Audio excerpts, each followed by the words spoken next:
Okay. The Bamboo Project podcast starts in 3. What? What's going on? What are you doing? Sure, it's recording. It's recording. Well, now I know. The Bamboo Project podcast starts in 3, 2. Welcome to the Bamboo Project podcast, where you can see how we turn our life into a living. What is?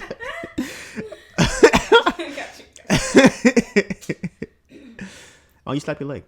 I'm about to.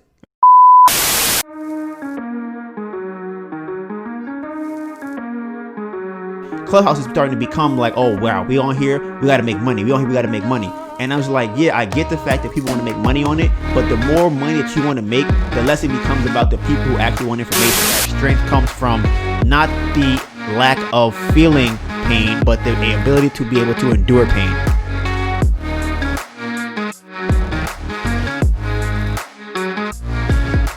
The Bamboo Project podcast starts in 3, 2. Welcome to the Bamboo Project podcast, where you can see how we turn our life into a living. So I want to start off by giving a shout out to the Bamboo Project family. I appreciate everyone who tunes in every week. This may be your first episode, but for everyone else, this is episode 41. This is the last episode of 2020. Whoo, this has been a year. We started earlier this year, and this is the last episode. So, and if this is your first episode, you have a lot of catching up to do. For the people who don't have YouTube Premium accounts and still want to listen to this podcast, the link for the audio will be in the description below. And we are streaming on all major streaming platforms. So that will be Apple Podcasts, Spotify, Google Podcasts, Anchor, Breaker, Radio Public, Castbox, Overcast, and Pocket Cast. And on top of that, for anyone and everyone listening to this podcast and not watching it, it is on our YouTube channel if you want to watch the video, where we have over 250 videos of cooking tutorials, travel lifestyle vlogs, tips on makeup, hair growth, basketball, real estate, and everything us. If you want to see our day-to-day behind the scenes of how we make all of this happen, find us on social media. You can find me at DonivanGray, DonivanGray, and you can find my amazing girlfriend, AnetaBurn, AnetaBurn. And we have multiple different projects, and each of those projects have their own Instagram, okay? Now, we have the food project, we have the music project, we have the clothing project, we have the fitness project, we have the sports project, and we have the Bamboo Project podcast, which you're listening to right now. If you want to get on the phone, have a conversation, you could DM me on the Bamboo Project _podcast, or you can DM me at DonivanGray, DonivanGray. We can talk about something you're going through. If you want to talk about some type of business plan that you have, or you want my opinion on something, we can get on the phone and have that conversation. If you want a preview of what this episode is about, we have the timestamps in the description below. Today is December 29th. It is 3:53 p.m., which is super late. There's a lot of stuff kind of going on, and we might get into that later. Melissa always says I don't say that. I be saying that, and then I don't actually get into it later. But today, if she reminds me, I'm going to get into it later. Now it's on me? Yes, it is. Yes. For everybody new to this podcast, we have 4 different segments. The first segment is Life Update, which is when I give a recap of what I went through over the last week. The second one is Episode Playback, when I will kind of give my opinion or anything I kind of wanted to say about last week's episode. Then we have Donovan's Questions, where I present a question to you and you just kind of think about it and mull it over. And then for the final segment, we have today's topics. Okay, so for today's podcast, there are a couple things I want to touch on, which I kind of did not touch on before for the topics. It's babies whining and how it's a form of manipulation and how it relates to women. Girls and guys are both playing the game, but girls don't tell you about the game.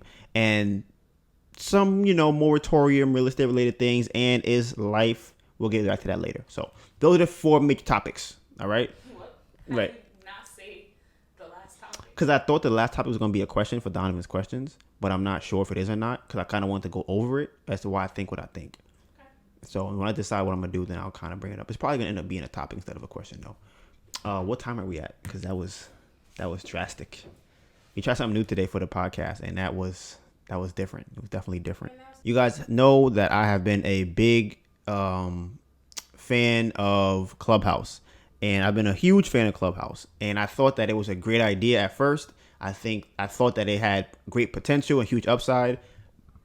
As the weeks go on, I have realized that either they are doing it wrong or this is just inevitable because Facebook or all social media in itself is just unnecessary. It's not going to work. And I think that's what I've been leaning to. Anything that requires or that has a lot of people on it is going to just go bad. Now, the reason I'm saying this now is because they've been letting in any and everybody on Clubhouse. I'm getting notifications every other day about somebody new being on Clubhouse. Everybody's getting invitations. I'm going into rooms. The rooms have every room I'm scrolling down in the hallway has 300, 400 people in it, 120. It's just so many people in the room. Before, I liked when Clubhouse was maybe 50 people, 60 at the most. Maybe you get 100 if it's in a really nice room. But now you have rooms of nonsense, of just pure nonsense, of 300 and 400 people in it. I don't want to be in those rooms because another thing I've noticed is, let's say that it's a room that's not just nonsense and it's a room that's actually, what's what I'm looking for? A room that's productive, right? I go into this room and I'll give actual examples. Real estate. I've been in a lot of real estate rooms. I follow people who are doing real estate and black people who are doing well and making money because I want to make money myself. Now, when I first got into it, it was me, maybe 40, 60 people. We get in the audience. We could just tap in and go, hey, I want to ask a question. And it was free game to get information. Now, the same rooms have hundreds of people in it. And you can't even get on the stage because they turn off the hand raising thing. So what that is people who don't know about Clubhouse, you are in the audience. So you can actually hear people on what they call the stage talking. And if you want to get on stage and ask somebody on the panel a question, you have to press the button that says raise your hand. And then they will allow you to go on stage and ask or even just have a regular conversation with them. There is an option for them, the moderators who are on the panel, to turn off hand raising. That's been a common thing now. So I'll go into a room thinking I'm going to get some games, thinking I can ask questions to people like I used to, but there's no hand raising. So now I have to sit there and listen to these people just talk about whatever the topic is. Now, I think that what's going on, what I've noticed is every platform has its people that gravitate towards it. People that are really funny with their words will probably benefit better or profit more on Twitter. People who are very attractive and really good at taking pictures will profit and benefit more on Instagram. I don't know if Facebook is for. If you have a lot of money, I'm assuming you'll be good on Facebook. I don't know Facebook at all. If you have a good personality, you will do good on YouTube. What I've noticed is that the people who want to be gurus, those people is what I'm starting to see gravitate towards Clubhouse. These are the kind of people who are like, I want to build up my fan base and I want to talk and say the things and use words like manifestation, and you have to make sure that your mentality is the right way and you have to grow, and those kind of people, those Tony Robinson, but he's not really like that, but he does do that kind of stuff, motivational type stuff. And that's what I started to notice on Clubhouse, that the people that like to do that, who like to be the gurus, are the ones that are gravitating towards Clubhouse. Now, it's annoying because when I got on there, I didn't get on there to talk to gurus. I got on there to talk to people who are actually in the space who can just give free information. That's what I thought the app was for. Now, I was in a room recently and the room was about follow for follow, right? That's what Clubhouse is becoming. Clubhouse is becoming what Instagram used to be, where it was like, oh, I need to get my followers up real quick. Follow for follow, share for everybody. Just follow me, follow all the moderators. That's one of the problems that people are having with Clubhouse is now you go into a room and all the moderators are like, hey, follow everybody and follow all the moderators, follow everybody right now. Just come in here, follow every single person that's up on the stage, and we want to get them to have as many followers as possible. And when I first got on Clubhouse, it wasn't about that. It was about people who don't have information talking to people who have that information. And this is becoming a problem for me, and it seems like other people are having this problem too, because otherwise it wouldn't be a room or a satire about people doing this in that space. Now, somebody I talked about before who I used to revere as an Airbnb person because I saw her on Earn Your Leisure. I'm like, oh, this is great. A young black woman who's in Atlanta was doing it. Her name is, they call it the Airbnb queen, right? And I'm like, oh, she's the reason why I decided that, I'm going to look more into Airbnb because of what she was saying. I felt like the way she was presenting herself was amazing. She's in these rooms and I feel like she is getting into that guru space of, I want to kind of give more information. I want to kind of sell more courses and information than I actually want to help people.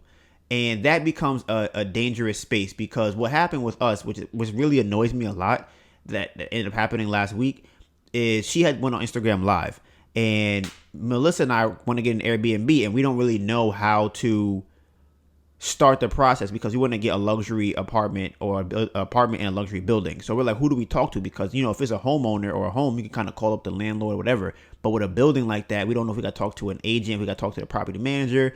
Do we have to speak to the owner? We're not really sure. So because she has multiple properties or rentals in Airbnb in Atlanta, we figured she would have information for us. And she's on Clubhouse and she's on Instagram giving out free gems, or so I thought. So we got on her live and we were kind of asking her questions. Now, the question we kept asking is, hey, who do we talk to about starting Airbnb in Atlanta? We asked that question probably 5 times. And she had skipped over that question intentionally. I asked a question. Melissa asked a question. It wasn't answered. She read the question, skipped over it. We did it again. She read the question that came up to our question, skipped over ours, and kept going. This happened repeatedly throughout the whole conversation. Now, the reason why I don't like this is because it leads me to believe that I can't even trust this person with the information that they say they're going to give me. Because when Melissa finally asked a question and tied in the course to the question that we had wanted to ask, then she answered the question. Do you remember the question you asked her? What it was specifically? I asked her how to talk to rental property owners, to the commercial property owners, Mm-hmm. If she covers that in her course. Okay. So then she answered that. She's like, yes, I do cover that. Now, this is what I don't like, is because if you are portraying yourself to be somebody like, hey, all I want to do is help, I want to get free information, this is what I do, then if somebody comes to ask you a question and you don't give information, it kind of comes across to me as disingenuous, and it's not congruent with what I believe you're putting out there.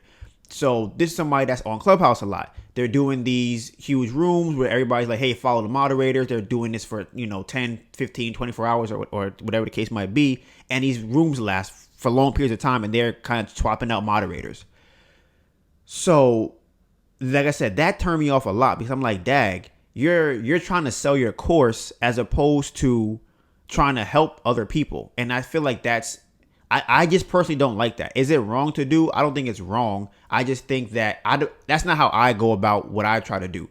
And there was somebody else on there. His name was Maddie. So I'm like, okay, he talks about, he comes across as one of those guru motivational, change your this, you gotta, your mindset, you gotta grow and prosperity, those kind of words that are geared to people who, I don't really know how it works. But if you ever heard a guru talk, you know how they sound. And that's what it comes across as, because he goes on there and says that I don't ever try to sell my courses, but people come and always buy my course. Now, while he was saying this in the room, he was talking about the courses. So as a person that if you understand business or marketing or anything like that, if you're talking about it, that's marketing, whatever you're doing. It's not marketing. So to go on there and then say like, yeah, I don't ever talk about my course, I don't talk about this, I just come on here and get a free game, and people just come and buy my course, you're still talking about your course. Are you telling somebody to go and buy it yourself? No, but you're telling them that you have a course that they can pay for you or from you. So like I said, that's something I don't really like, and it's just something that I see a lot that it just kind of bothers me, because it's like, I understand that people want to make money. Everybody wants to make money, but people don't have money. So that's why they want the information to get to where you're getting to. And I always look at it like this. This is my mindset when it comes to this kind of situation. I prefer to charge for my time. If you want my time and you want me personally, I'm going to charge you for that. If you want information that I have, I'll get that away for free. If I put it out on YouTube, you could DM me or whatever the case might be, and I'll answer your questions. But if you want me to now I don't charge for time, because, I have a lot of time. So if you want me to give you information that I can, here's a booklet or whatever the case might be, sure. Now I'll put out there for free. How I look at it is, if I'm going to consolidate all this information for you and package it nicely for you, then sure, that's going to cost you something. But if I put it out there for free, I put it on YouTube, I put all the videos up, everything you want, I'll talk about it on the podcast, I'll give all the information away for free. Now it's up to you if you want to put in the work to go and listen to every podcast, or you want to watch YouTube videos or whatever the case might be, it's out there for free. Now, listening to them talk in the room, there was a guy, I forgot his name.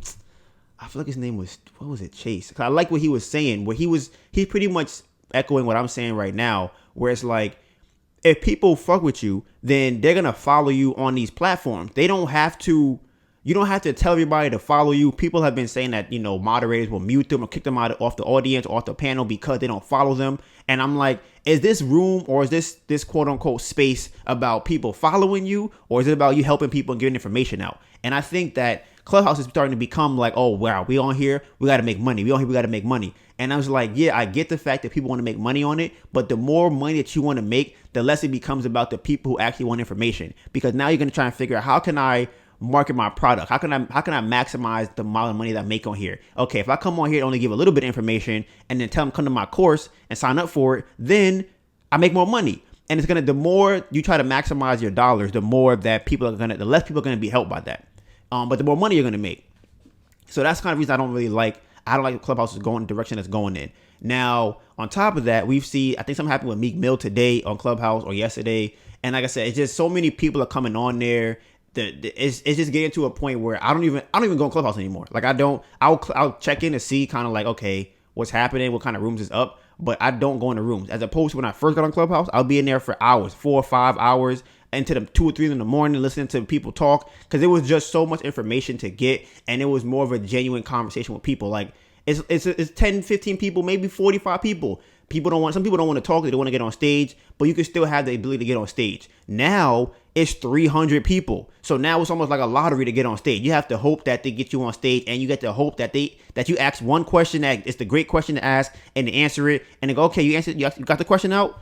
All right, back to the audience. And I already know that doesn't work, because it doesn't really work in real life. When people are, okay, I got one question, I got to make sure I ask the perfect question. So when I get up there, I say it exactly how I want, and there's no other answers, or there's no other question I'm going to have to ask after that. That's not life. You go up there and you go, hey, I want to buy real estate. How do I do it? And they go, well, where are you at in life? What do you want to do with it? And they go, okay, well, I have $40,000. I don't really know what to do with it. They'll say, okay, boom, you should invest in this. I can set you up with this person. Another thing too that I've learned on Clubhouse is everybody, this is 100% of the time that somebody has told me to write them to DM them on Instagram or Twitter, whatever the case might be, and it has gone nowhere. So multiple people I've written, and they're like, all right, we on Instagram, bet, I'm talking to you, everything is good. I'm like, all right, so I have a deal for real estate.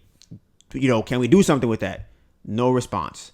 I've had somebody tell me they can help me leverage my business, my social media for real estate. He told me out of his mouth, hey, DM me, whatever.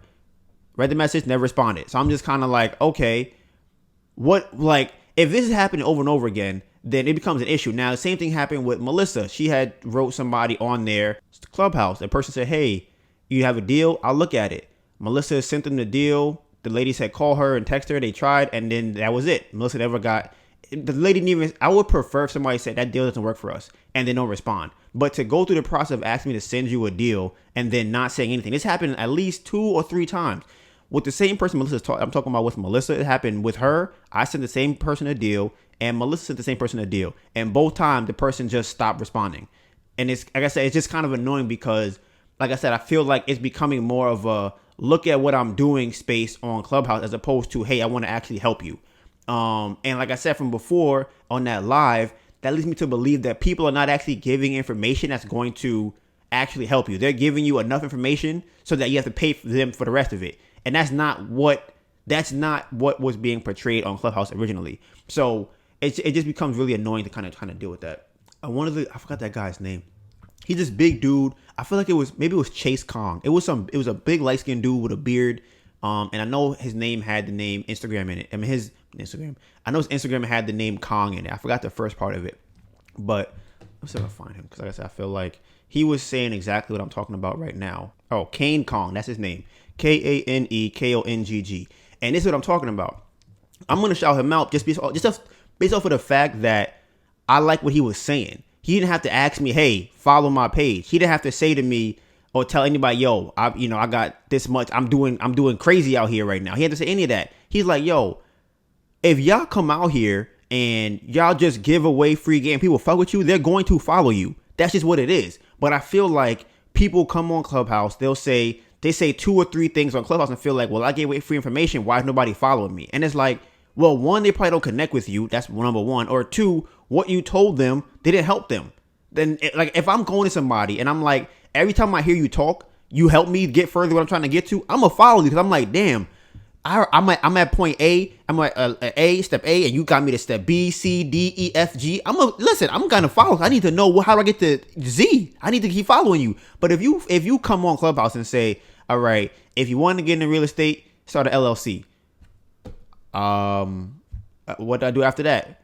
That's all I got. Start an LLC. Then I was like, okay, now I'm stuck in the dark. I started LLC. What do I do now? And I feel like that's what happens on there. So with the Kane guy, he was saying that they're coming on there and they're pushing more of follow me too much. Now this is what I equate it to, because this is what happened on there also. Alexia was saying that she feels that at the least we could do is follow them back because they're getting free information and they're helping us out. So we should follow them back for that. And I look at it as, if you're on YouTube, right? Everybody hates going on YouTube and having to watch 5, 6, 7 ads, right? But YouTube is free. YouTube is a free service, but we go on there and we always complain like, oh my God, there's fucking 9 ads on here. Oh my, why is there so many ads? And I feel like that's what's happening in Clubhouse, where we go on there for free information and it's like, all right, we're resetting the room, follow all the moderators. Okay, you follow everybody? All right, let's go now to talk about the next thing. Okay, 5 minutes later, all right, guys, is everybody following all the moderators? Do you follow the moderators? Okay, boom, next hour, follow all the moderators, guys. And it's like, nobody likes that, because it's what would you call that? What would you say that is? I don't want to say like slimy, but it's like, why do you not like to watch so many ads on Instagram? I mean, on YouTube. It's not. I think people are okay with 1 or 2 ads. Mm-hmm. I think when it comes repetitive or when it interferes with whatever you're trying to get from the platform, that it becomes a problem. Mm-hmm. So if I can't listen, I don't even know what y'all are talking about, because the conversation is not allowed to flow. Really, you can't ask multiple questions, or it's not an actual dialogue you're hearing on Clubhouse anymore. Mm-hmm. It's like what's 2 + 2? 4. Okay, we're resetting the room, guys. All right, we're doing math right now, and then now instead of me hearing more of what people have to say, I'm hearing you repeat to me what just happened like 5 times. Yeah. So like I said, and this is the ultimate problem, I feel like, anyways, is that social media shouldn't be this many people. They're going to end up running into multiple problems, because I don't think that so many people should be congregating in one space. I just think that it's not natural to have that many people trying to talk or have a conversation, because what is becoming now is it's becoming a conversation between a couple of moderators and everybody listening, and sometimes you can ask a question. That's what it's becoming. I've been in rooms where I'll be sitting there for like 30 minutes and nobody's going on stage. Ain't nobody. It's just them talking about, bro, you dropping gems. Did y'all pick that gem up she just dropped? Oh my God, that's a fire gem. I hope y'all got that. And it's like, but I didn't need to know that. I need to know something else. I need to get on stage to ask a specific question for where I'm at on this journey of whatever I'm doing, whether it be real estate, whether it be stocks, whether it be physical therapy, wherever I'm at. I need to ask a specific question about that. I want to talk to you guys about whatever it is I'm going through.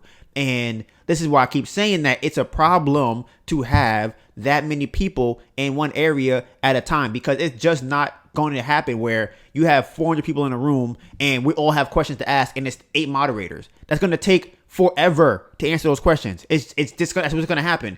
And Clubhouse has gotten bigger within the last 2 months, right? It's nowhere near Twitter. It's nowhere near Facebook, Instagram, Snapchat, any of those things. So it's already becoming chaotic. What is the future of Clubhouse if in the couple of months that I've been on here, just the 2 months that I've been on here, it went from, oh, this is amazing to, oh, we opened the doors up a little bit. Now the shit is trash. To me, it's trash. You got everybody who's in their mother is getting on Clubhouse now. Everybody. And that's it. I personally just don't like it. Yeah, I spoke about the Airbnb queen before, where it's like we were gonna use her course and now we decided that we're gonna go with somebody else, just off of the fact that I don't like that. If I'm coming for information, we were dead set on buying a course. We were like 100% have it in our expenses, pay for the course. It's $2,500. We're like, yo, we're gonna buy this course.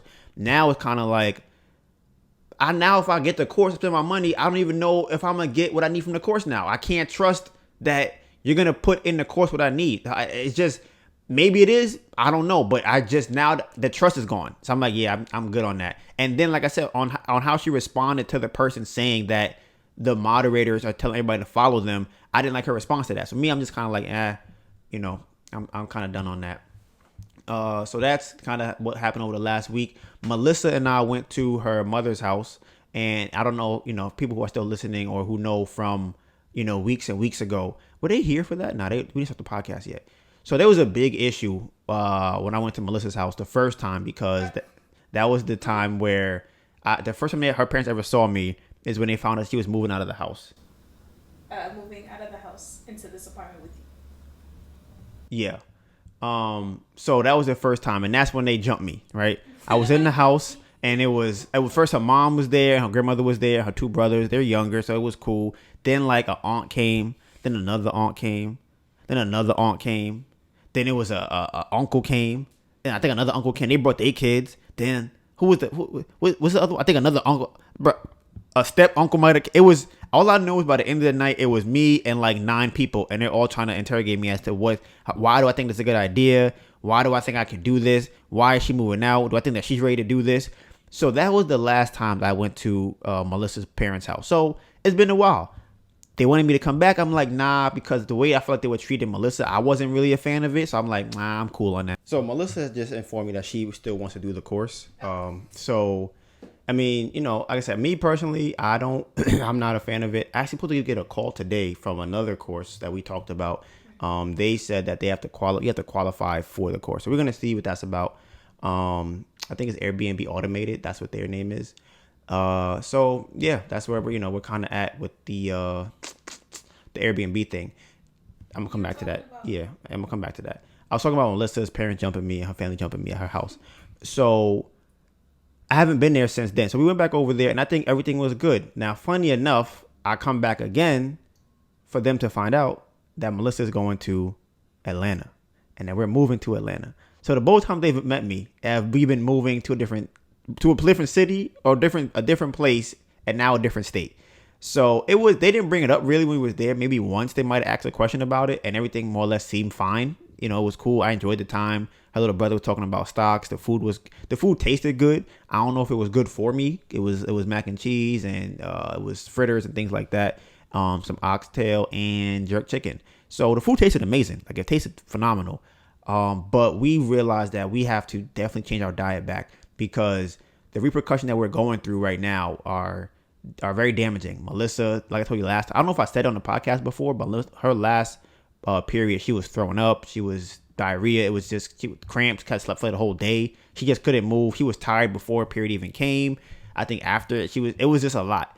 As opposed to before, where we're eating good, healthy food, she might be out of commission for 2 hours and that'd be it. And then it's like the cramps kind of go away. They might be really small, but she's been eating a lot of bad food lately. So she believes that over the next couple of days, when her period's coming, she's about to go through an apocalypse. So we are going to see what ends up happening with her, because I think this might be the worst that she's eaten since she's moved out of her mom's house. Yeah, I think it is, right? Yeah, 100%. Yeah, this is the worst that she's eaten since she's moved out of her mom's house. So the last period she said was really bad, and this is going to be the next one. We're going to see what she goes through with this. And I feel like the last period, I was still trying to eat healthy throughout that one.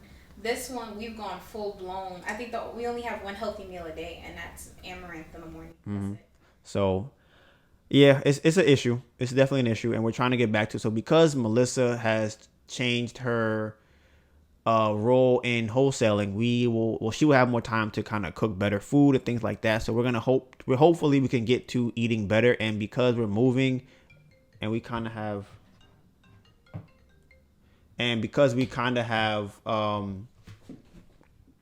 we have some more money now from the stocks and things like that, we are now transitioning back into eating better, because this was a rough 3 months as far as food goes. Like peanut butter and jelly sandwiches, it was eggs, omelets,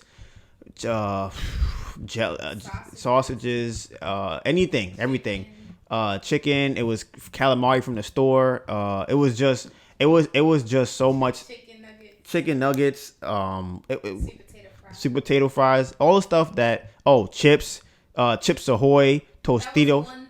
She ate the whole bag in one day. She ate the whole entire bag. I had 2 chips, two cookies. Melissa ate the whole. I woke up in the morning, the bag was gone. I ate that. Yeah. Yes. She ate the whole bag in one day.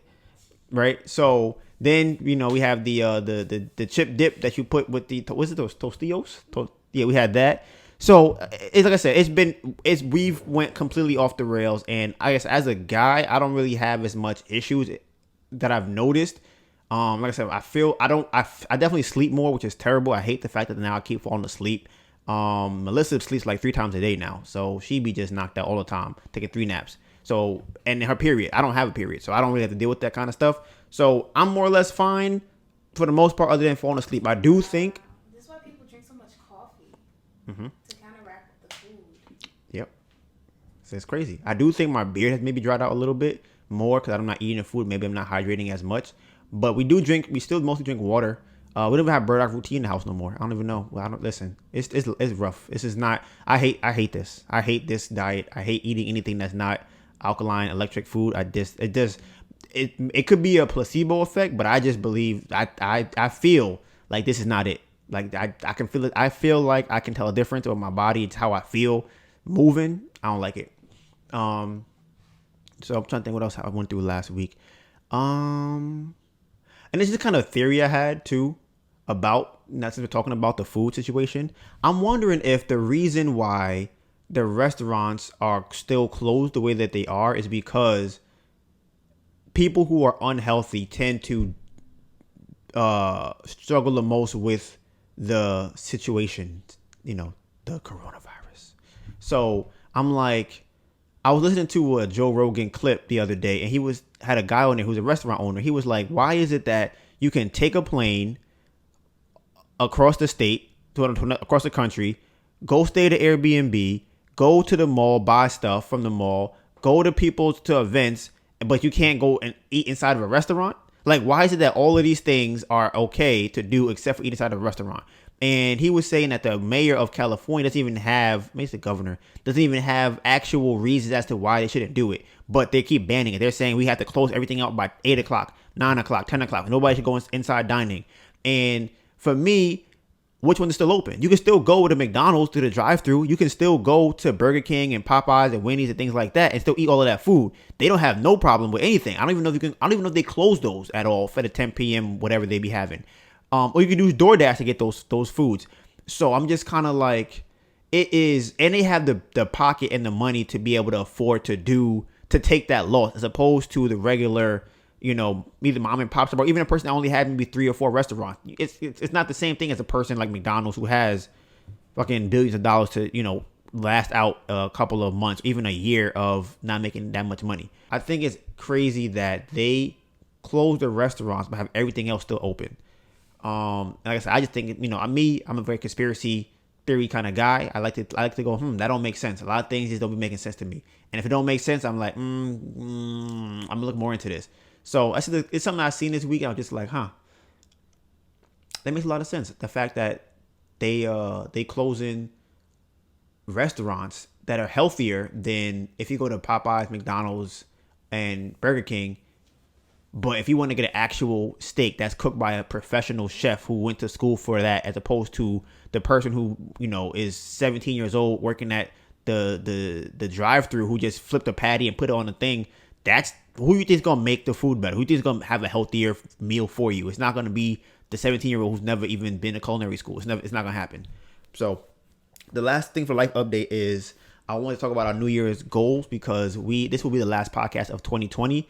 And I think that it would be good for us to kind of just say what we want to do. I believe in saying what you want to do a couple times, not a lot. Just saying it once, maybe I'll give you 2 or 3 times. I think once to twice is the best, but if you want to say it 3, sure. But I think you should at least put it out there. So, Melissa, would you like to come over here and sit down? And you want me on the podcast? Nah, don't stay over there. Huh? No, I don't. Yeah. Oh Lord, are you doing? I feel like you. What are you doing? I feel like you're in media mode. What are you doing? Why? You should stop it. Did you just put stuff on your lips to come over here? I'm on the camera. You put stuff on your beard to come over here, so to shoot, because that's I'm gonna be my here. Lips are mad dry, so I put something on my lips. And now you have on the face. So okay, Melissa, what are you? Oh my God, let me know when you're done. I'm done. What are your? Do you want me to not care about the podcast? I understand. Sure. What are your New Year's goals that you have for 2021? I did not think about what my goals are prior to coming over here. So, do you want like just one goal? Do you want like top 5? Just tell me what your plans are for 2021. What do you your plans? What you want to do? What you want to have? Where you want to be at? Well, for 2021, we have to scoot over to get in the camera. Jesus. For 2021, I really want to. Well, for 2021, I'm excited to start the Airbnb. I already know how Donovan thinks that I see it. Like, it's gonna be la la land and fun and all that stuff. Yes. Nobody asked you to verbally agree. Anyways, trying to think. So yeah, starting the Airbnb, definitely. And I want us to make 100,000 for the year. No, that's a lot of money. Is that a lot of money? I don't know if that's a lot. 100,000 is a lot. I don't know. Do you think it's a lot? Okay. My goal is to have 2 Airbnb apartments by the end of the year. That's a goal that I have. Okay. I don't know how much money it could possibly make yet because we haven't started, so I don't really want to put a monetary goal on there. But definitely to have 2 Airbnbs. Another goal of mine would be to read at least 1 book a month. I could do 2 books a month. 2 books a month. What else? Airbnb, 2 books a month. I want to have the clothing Instagram page to have at least 50 posts. So that's 50 items that I want to make for the year next year. 50 clothing items for the whole year. That's what I want to do. That could be for myself or that could be for other people.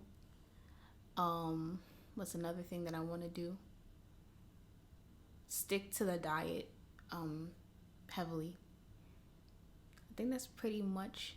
Oh, YouTube. I want to hit at least 1,000 subscribers next year. Honestly, with the way that things are going, I'd like for us to hit 5,000 subscribers by the end of next year. I think that's very possible. So when Donovan re-listens to all of this, we'll have to write these goals down. But yes, those are my goals. Okay. So those are Melissa's goals for next year. So for me, I was thinking about this for a while. I want to have $100,000 in our bank account. I don't know how much money we have to make to get that, but in our account, I want to have 6 figures in our account. So for a financial goal, that's what I have. And I want to have 2 Airbnbs at the minimum set up and running next year. I want to, or how should I say this? I don't say I want to. Are you manifesting it? Yeah. So how would I say that? Would I say I will have? You use present tense. No, then not will. I have. I have. To manifest it, you would write it as if you have it. But okay, I'm going to have 2 Airbnbs. My plan is to have 2 Airbnbs next year by the end of the year running. My plan is to have 2 Airbnbs running by the end of next year. $100,000 in my account in actual cash. I would like to have gotten back in the gym, and got to put some more muscle on. What else do I want to do? I would like to have done 10 wholesale deals next year. At the minimum is 10 wholesale deals, whether it be JVing or just myself. 10 deals. What else? Oh, and I want to be monetized on YouTube next year also. I want to definitely be monetized next year on YouTube. And what else am I going to strive for next year? 2 Airbnbs. I want to pay off all of my debt. I want to do that too. So those are the things that I can think of right now. And then the diet, obviously. Oh, and the last thing that I want to do is I want to grow all of the projects that we have to at least the next level. And the next level would be just being consistent and us posting them and getting them up, because right now we had to take a step back from them because we don't have any money coming in. So once we have money coming in, then we can continue to grow the project like Melissa talked about, with the clothing, with her music, with the food page, with the fitness page, with sports, with the podcast itself, and just things like that. And obviously post everything on YouTube. So that's what we have for that, and that's the life update. What? I also want to travel. I want us to travel at least one time next year, if it's possible. To where? Like to another state? We're traveling to Atlanta. Does that count? No, out of the country. You want to leave the country during the pandemic? You care about the pandemic? I don't care about the pandemic, but I mean, I feel like, where are you trying to go? To Mexico? We don't know if it's going to be open next year. Is it Tulum? That's what they be saying? That's what they be going to? Tulum. Yeah, Tulum. But we don't know if anything is open next year, and if it's possible, I would love for us to go. Are you getting vaccinated? Oh, hell no. Well, that's the end of this.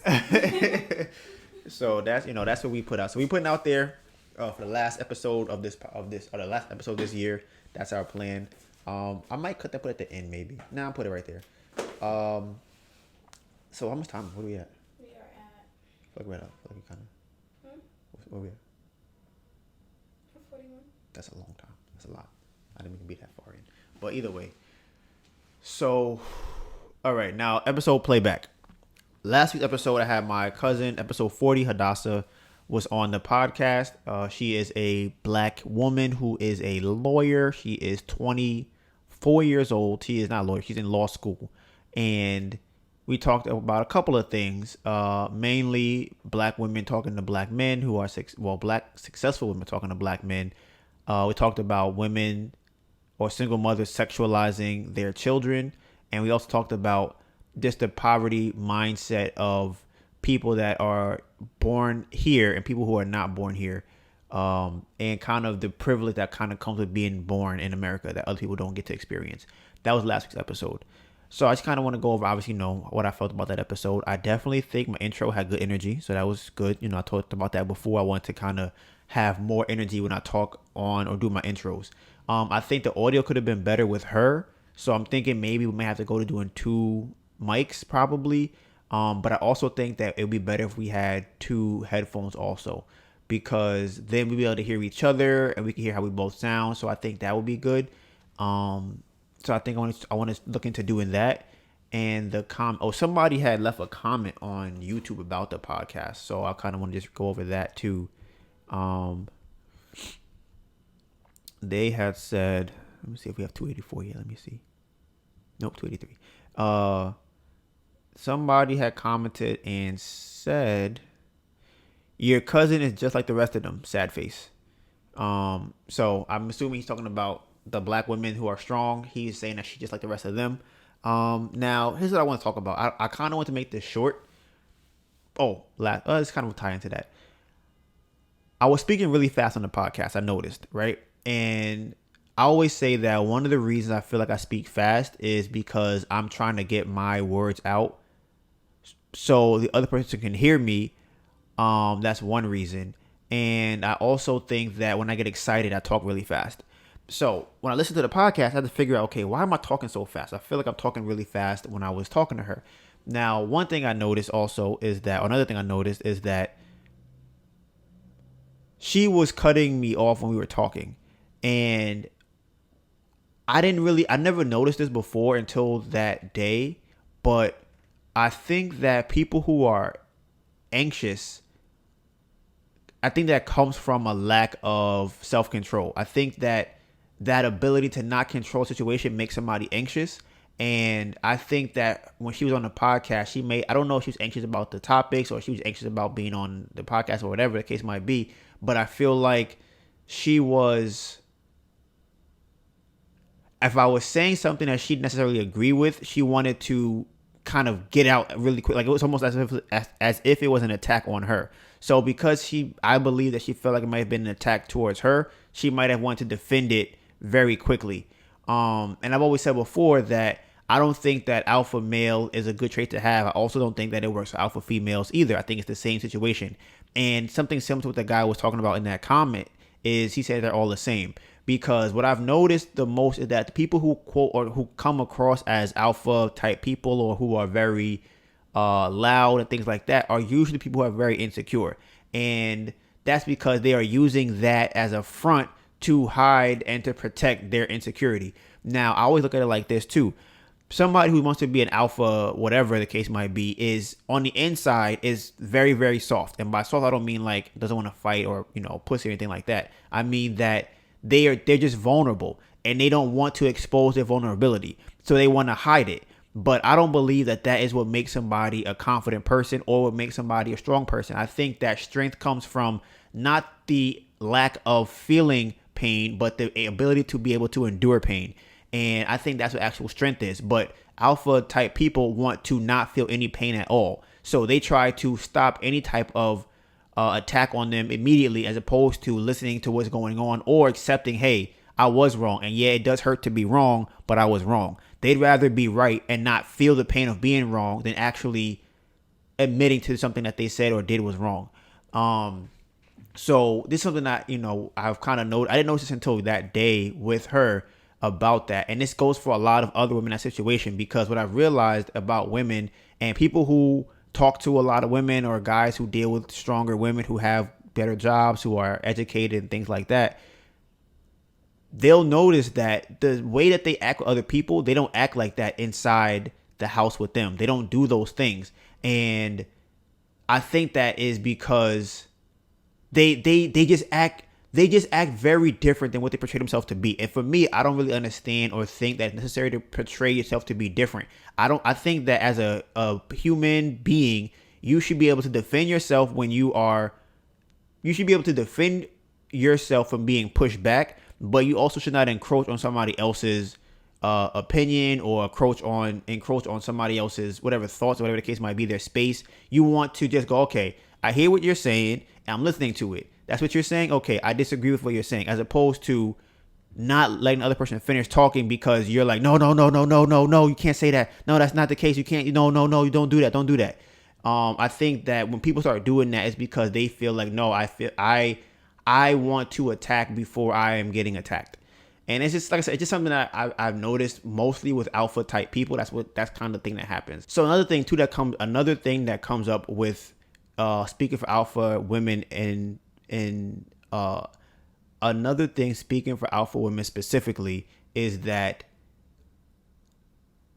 I think the women have cognitive dissonance where they are trying to be what society tells them is strong and what is supposed to be a quote good woman or supposed to be successful, but that contradicts how they feel and what they want to do. And I think that is what happens a lot. So women will go out and they will want a certain kind of guy, but then do all the things that turn that guy off. And then when they get a guy that is what they want, then they don't act the same way that they're acting in the beginning. And the reason that's a problem is because now the guy expects you to act a certain way, but now that you were pretending to be somebody else when you got with them, now they're like, oh, you're not, and this is what I've run into a lot. It's like, oh, you're not this quote strong person that you portrayed to be when we met. Like that's not how you are. And that's what causes another problem, because you may be out here, rah, and I'm this and I'm that, and I don't like to do this, I don't like to do that. But then now that we're dating and we're married and we have kids, you're nothing like that. So I think that a lot of women would, maybe they don't want to hear this. I don't know. I don't think they want to hear that. But that's just kind of what I've noticed dealing with women, is that what they think they are is drastically different than how they feel about themselves. And what they will tell you is how they think about themselves, not how they feel.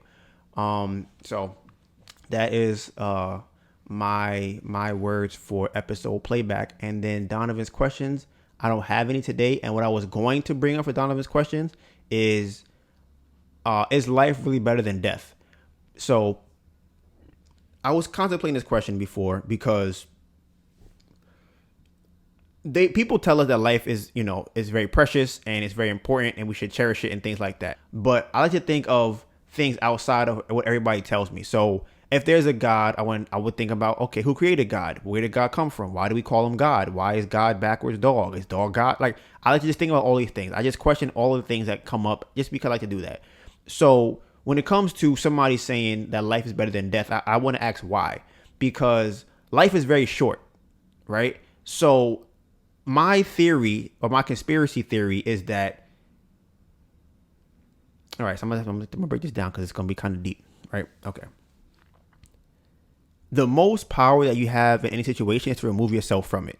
That's the most power that you have. And the extreme version of that would be to not be alive anymore. That's the extreme version of removing yourself from a situation. Now, the reason I say that you are the most powerful person, or the most powerful thing you could do is remove yourself, is because you don't affect the other person. Like, if you decide, you know what, I don't want to be here anymore, you can leave. But I take it a step further. It's like, damn, what happens if everybody's enslaved, right? For whatever reason, something comes up, we're all enslaved. Imagine if back in the day when there were slave owners, everybody killed himself. The slave owner would be highly upset. He'd like, what the I can't, who's going to work now, right? Nobody could work. So I always wonder if people tell us that life is more precious than it is because they want us to stay here and to continue to work and do things for them. Because imagine if every time we didn't like something that we didn't, imagine every time somebody told us something we don't like to do. Like, you say, hey, you work at Chipotle and I want you to flip these burgers. And I go, you know what? No, I'm killing myself. People be like, you know what? Maybe I shouldn't tell him to flip the burgers no more. Because last time I did that, they killed themselves. So I just think about that kind of stuff. I don't know. What do you think about that? Does that make any sense to you? I know it's very cynical and very, death oriented. But I'm just curious what you think about that. What your perspective is on that. I mean, I could see your logic. Mm-hmm. Where it's like, okay, in a situation when A happens, mm-hmm. If A happens, it'll probably deter them from doing B. Like, mm-hmm. It can't affect me anymore. Right. However, I feel like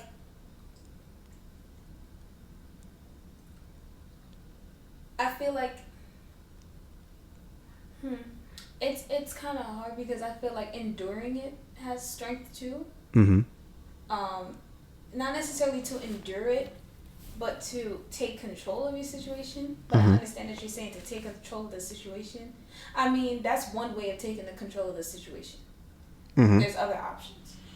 Yeah, I think because I always think of it as if that would only come under play if you are captured or a slave or something like that. Because if you work at Chipotle, you could just leave and not work there anymore. You don't have to kill yourself if you work at Chipotle.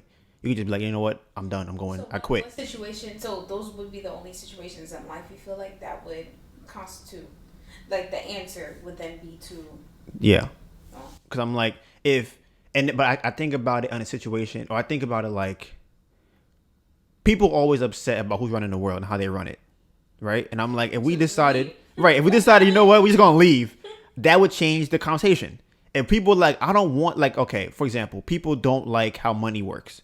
If we all decided I'm not using money anymore as a whole, they would have to change what's going on. Yes. Right? If we all decided that we don't want to pay rent no more, we all say, you know what? If you try to evict us, we're all gonna kill ourselves. Just think about it. Let's say that it only happened in America, right? America starts to worry about dealing with other countries. If they found out that people were killing themselves instead of being evicted, they would stop evicting people. They'd be like, this is not working. If everybody kills themselves when we evict them, we're not gonna have a country anymore. So we can't do that.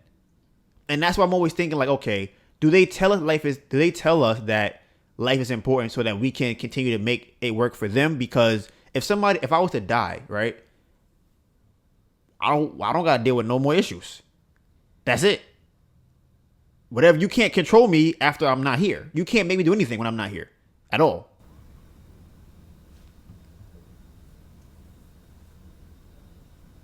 What are you thinking?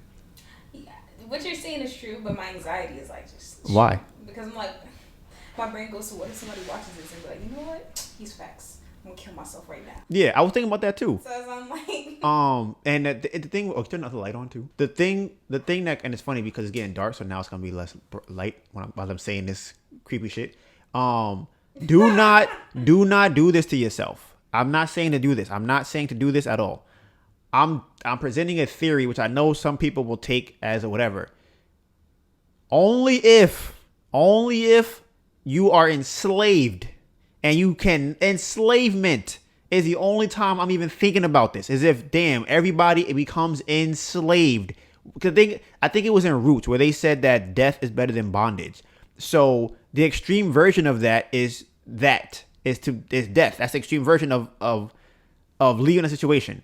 Now,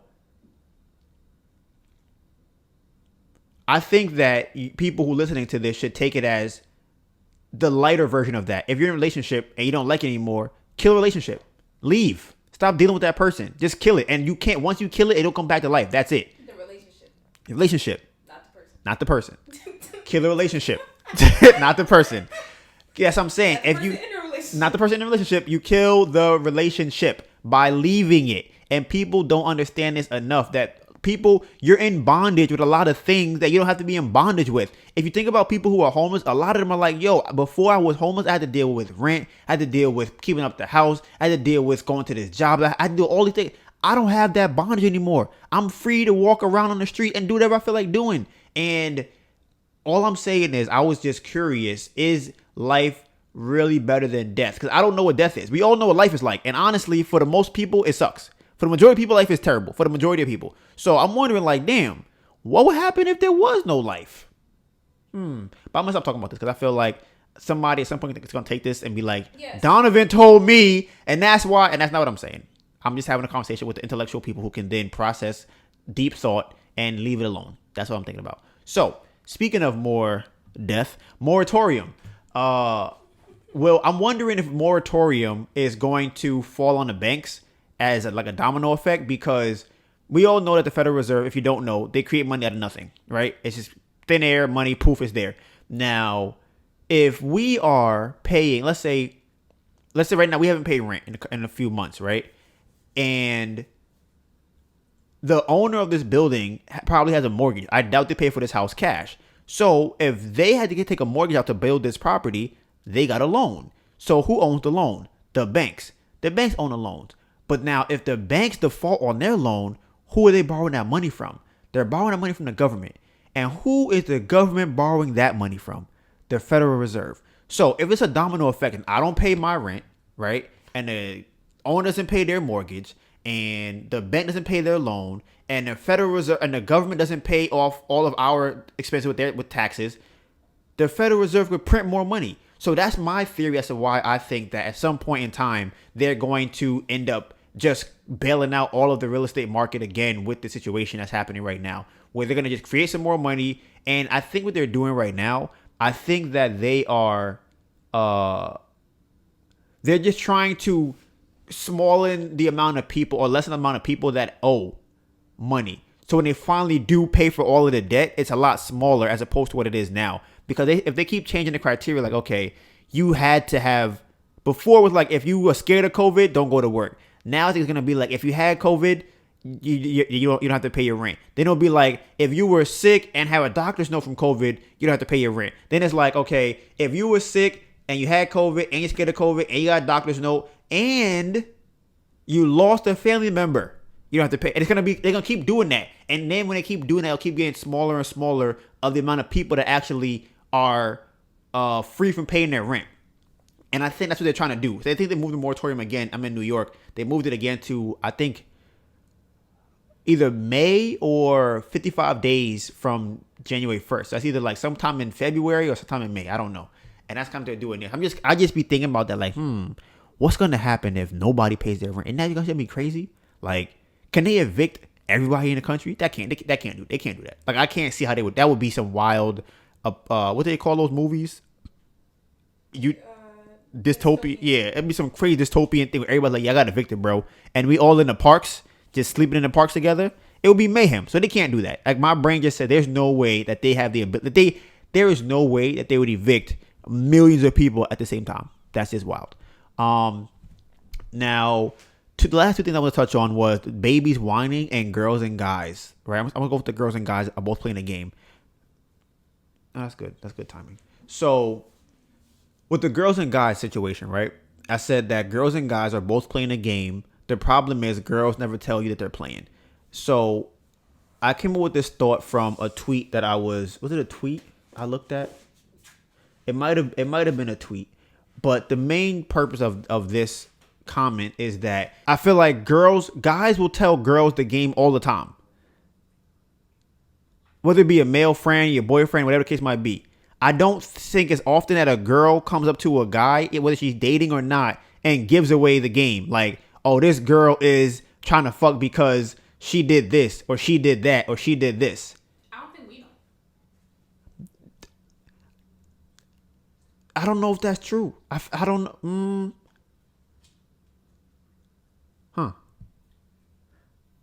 I feel like y'all be knowing, though. I feel like y'all feel it. Okay. Yeah.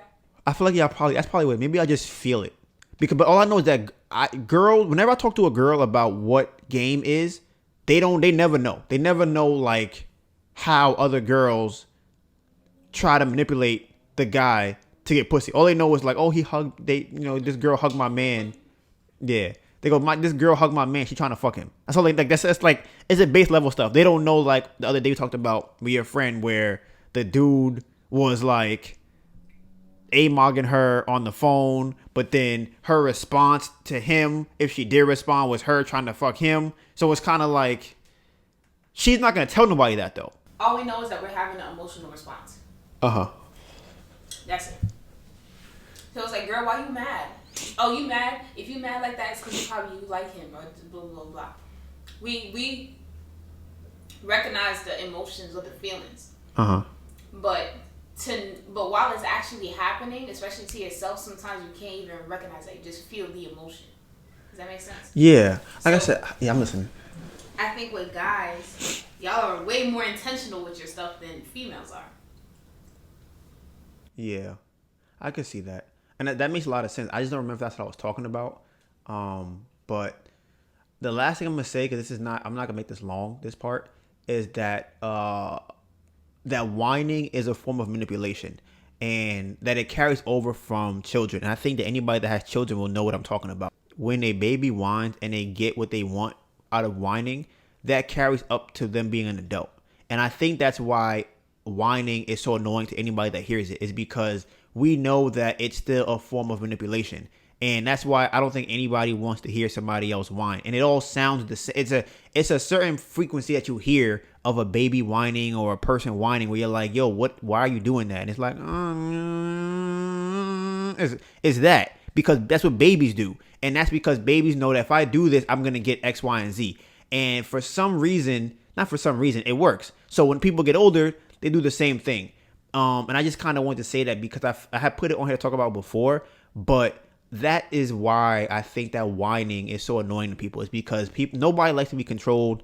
No one likes to be manipulated. Everybody that gets manipulated or gets controlled in any kind of way usually is turned off by it. And I believe that is the reason why whining can cause anybody that hears it to get upset. And you don't have to even know what they're talking about. You hear the sound is, but why? I just want to go. It's like, why are you sounding like that? What the fuck is that? That's just annoying. Stop doing that.